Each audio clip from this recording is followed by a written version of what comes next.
નમસ્કાર મિત્રો ખેડૂતો લાઈનમાં પરંતુ શું કરપડા ખેલમાં દીકોના સુધર્યા પરિસ્થિતિ કોની સારી થઈ છે ખેડૂતો માટે બોલનાર હવે કોણ છે અને ખેડૂતો હવે આવનાર દિવસમાં શું કરશે વિસ્તારથી વાત કરું તો ખેડૂતોની ધીરજ તૂટી રહી છે ખેડૂતોની ઘણા દિવસોની આ વાત છે લાઈનમાં ઊભું રહેવું પડે છે ડીઝલનો પૂરતો જથ્થો મળે તો મળે નહીતર ન પણ મળે પાછું પણ જવું પડે ખાલી સૌરાષ્ટ્ર હોય ઉત્તર ગુજરાત હોય દક્ષિણ ગુજરાત હોય અલગ અલગ તાલુકામાં તમે જશો તો આ પ્રકારની પરિસ્થિતિ તમને જોવા મળશે ખેડૂતોને પૂરતો ડીઝલનો જથ્થો નથી મળી રહ્યો આ જ કારણોસર તેઓ પરેશાન છે લોકોને અપેક્ષા હોય લોકો વિચારતા હોય કે ખેડૂત નેતાઓ સોશિયલ મીડિયામાં તેની વિશે વાત કરશે અથવા તો તેની વિશે બે શબ્દો બોલશે તેની વિશે કઈ પોતાના અભિપ્રાય મૂકશે મંતવ્યો મૂકશે સોશિયલ મીડિયા ખોલીએ છીએ તો રાજુ કરપડાનો ફોટો કૃષિ મંત્રી જીતુભાઈ વાઘાણી સાથે જોવા મળે છે કૃષિ મંત્રી જીતુભાઈ વાઘાણીને મળે હવે ભારતીય જનતા પાર્ટીમાં છે શું કામ ના મળે એ મંત્રી છે તમારી વાત એવી હશે પરંતુ સામે સવાલો એ થઈ રહ્યા છે કે અત્યારની પરિસ્થિતિ પ્રમાણે શું રાજુભાઈએ આ બાબતે કોઈ રજૂઆત કરી હશે રજૂઆત કરી છે તો શું તેના વિશે લખવામાં આવ્યું હશે જવાબ છે ના તેના વિશે એવું કશું લખવામાં આવ્યું નથી ખેડૂતો વિશેની વાત છે પરંતુ એમાં કોઈ ડીઝલની વાત નથી રાજુભાઈ કરપડા એક સમયે કૃષિ મંત્રીને લલકારતા હતા રાજુભાઈ કરપડા એક સમયે કૃષિ મંત્રીને પડકારતા હતા પડદા આંદોલન કર્યું અને ત્યારબાદ ગુજરાત સરકારની નીંદ હરામ થઈ હતી સાચી વાત છે જે પ્રકારે અલગ અલગ તાલુકાથી અલગ અલગ જિલ્લાથી પછી સમાચારો આવવા લાગ્યા હતા ખેડૂતોની નારાજગી સામે આવવા લાગી હતી પરંતુ આ બધા પછી થયું શું રાજુભાઈ કરપડા ભારતીય જનતા પાર્ટીમાં જોડાઈ ગયા રાજુભાઈ કરપડા જ્યારે જેલમાં હતા અને આમ આદમી પાર્ટીના નેતાઓ જીતુભાઈ વાઘાણીને મળ્યા ત્યારે આપણે કહ્યું હતું કે કદાચ જેલમાં બેઠેલા રાજુભાઈ કરપડાને આ પસંદ નહીં હોય કે તેઓ કૃષિ મંત્રીની સામે પડ્યા રાઘવજી પટેલ તો ગયા નવા મંત્રીમંડળમાં કૃષિ મંત્રી તરીકે જીતુભાઈ વાઘાણી આવ્યા પરંતુ તેને મારી પાર્ટીના લોકો શું કામ મળે હું જેલમાં છું મહિનાઓ થયા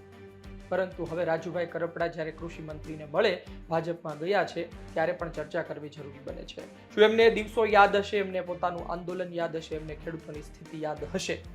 અને આજની તારીખે નથી બોલી શકતા તેની પાછળનું કારણ પણ ભારતીય જનતા પાર્ટી અને એમનો નિર્ણય છે એક વખત વિચારો કે આજની તારીખે આમ આદમી પાર્ટી અથવા કોંગ્રેસમાં હોત અથવા તો અપક્ષ હોત કોઈ પાર્ટીમાં નહીં પોતાની કોઈ પાર્ટી બનાવીને કોઈ સંગઠન બનાવીને કામ કરતા હોત તો શું તેઓ શાંત હોત નહીં તો તેઓ શાંત ના હોય સુરેન્દ્રનગરના સાયલા આજુબાજુની ઘટના હોય તેઓ ત્યાં પહોંચી ગયા હોય અથવા તો તેમણે એ બાબતે નિવેદન આપ્યું હોય સૌરાષ્ટ્રમાં પરિસ્થિતિ હોય તો તેમણે કોઈ યાત્રાનું આહવાન કરી દીધું હોય કે આપણે યાત્રા કાઢી રહ્યા છે ઝડપથી સરકાર આનું કંઈ કરે પરંતુ હવે તો ભાજપમાં છે વધારે કશું બોલાય નહીં જીતુભાઈ વાઘાણીએ એમની સાથેનો ફોટો સોશિયલ મીડિયામાં મૂક્યો અને કહ્યું કે મૂળી 2 બેઠક પર એમની જીત થઈ છે તો શુભકામના આપી અર્જુનભાઈ મોઢવાડિયા પણ હતા એમણે પણ ફોટો સોશિયલ મીડિયામાં મૂક્યો તેમણે રાજુભાઈ કરપડાના નામનું કોઈ વર્ણન કર્યું નથી રાજુભાઈ કરપડા હવે શું વિચારી રહ્યા છે એમને ખબર પરંતુ એક ખેડૂત નેતા ખેડૂતોએ ગુમાવ્યો છે જ્યાં સુધી તેઓ ભારતીય જનતા પાર્ટીમાં નહોતા ત્યાં સુધી તેઓ બોલી તો શકતા હતા રજૂઆત તો કરી શકતા હતા બેબાક નિવેદનો તો આપતા હતા કૃષિ મંત્રીને પડકારતા હતા તેની ખુરશી ધ્રુજાવતા હતા હવે તો એવું થઈ નહીં શકે બની શકે ઘણા આગેવાનો ઘણા ખેડૂત નેતાઓ તો વિચારતા હોય કે આપણે જ્યારે ખેડૂતો માટે બોલીએ છીએ ખેડૂતો મુશ્કેલીમાં હોય ત્યારે આપણે રસ્તા પર આવીએ તેની માટે આંદોલન કરીએ ઘરબાર ભૂલી જઈએ પરંતુ જ્યારે ખેડૂતો પાસે થોડા લાભની અપેક્ષા હોય ત્યારે ખેડૂતો એ લાભ નથી આપતા મત નથી આપતા સાથે નથી ઉભા રહેતા જેલમાં જઈએ તો સમર્થન નથી આપતા એવું વિચારતા હોય ખેડૂત આગેવાનો પરંતુ ખેડૂતો એ તો એનું કામ કરશે ને ખેડૂતો પોતાના કામમાં જેટલા વ્યસ્ત રહે તમને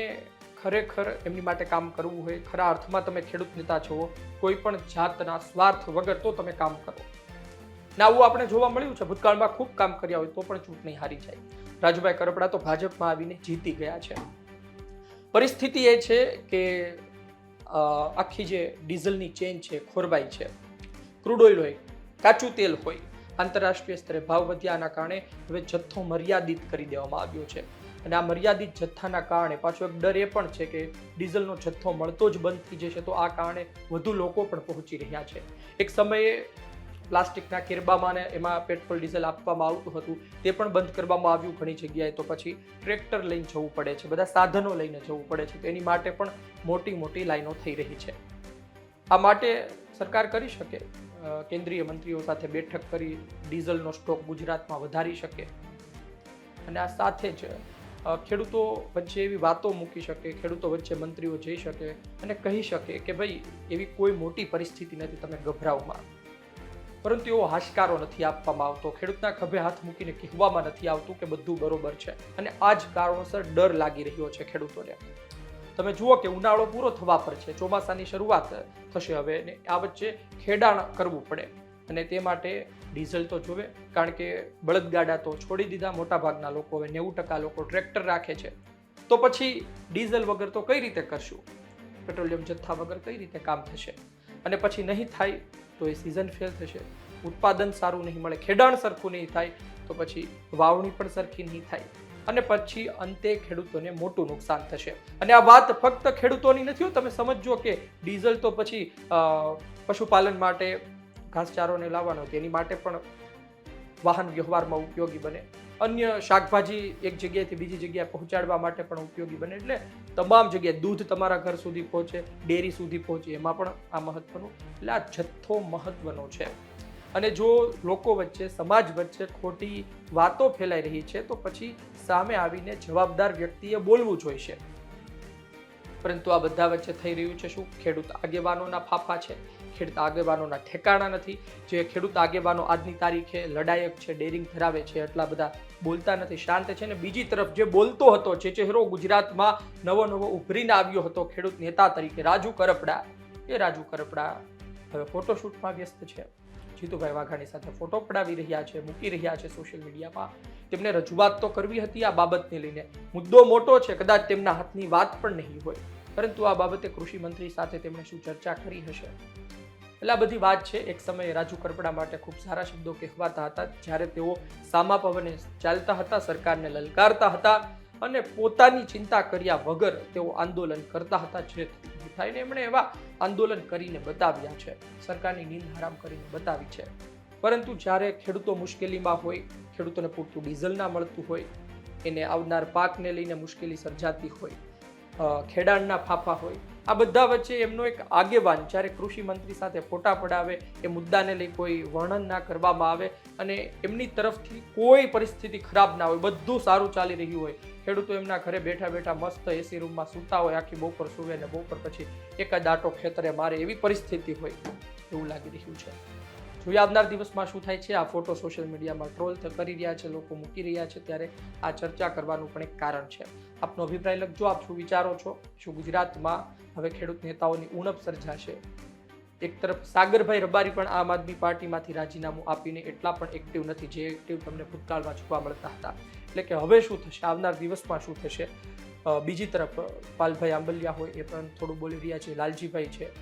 લાલજીભાઈ દેસાઈ કોંગ્રેસના, એમણે પણ વચ્ચે આંદોલનની વાત કરી, એવો પણ મેદાનમાં આવી રહ્યા છે. હવે કોંગ્રેસ એક આંદોલન કરવા જઈ રહી છે, વાત 100%ની છે, પણ બીજા જે ખેડૂત આગેવાનો હતા એ શું કરી રહ્યા છે? અને રાજુ કરપડાનો આ ફોટો જોઈ તમને શું લાગે? તમે ખેડૂત નેતા છો, તમે એક ખેડૂત છો, ખેડૂત આગેવાન છો, તમે ભૂતકાળમાં એમને મળી ચૂક્યા છો, તો આ પ્રકારની ખરાબ સ્થિતિ વચ્ચે એમનો આ ફોટો શું દર્શાવે છે? કોમેન્ટ બોક્સમાં લખજો. ધન્યવાદ. તો બસ આ જ પ્રકારની ગુજરાતના રાજકારણની અંદરની માહિતી જાણવા માટે યુટ્યુબ ચેનલ સબસ્ક્રાઇબ કરો, અમારા ફેસબુક અને ઇન્સ્ટાગ્રામ પેજને ફોલો કરો.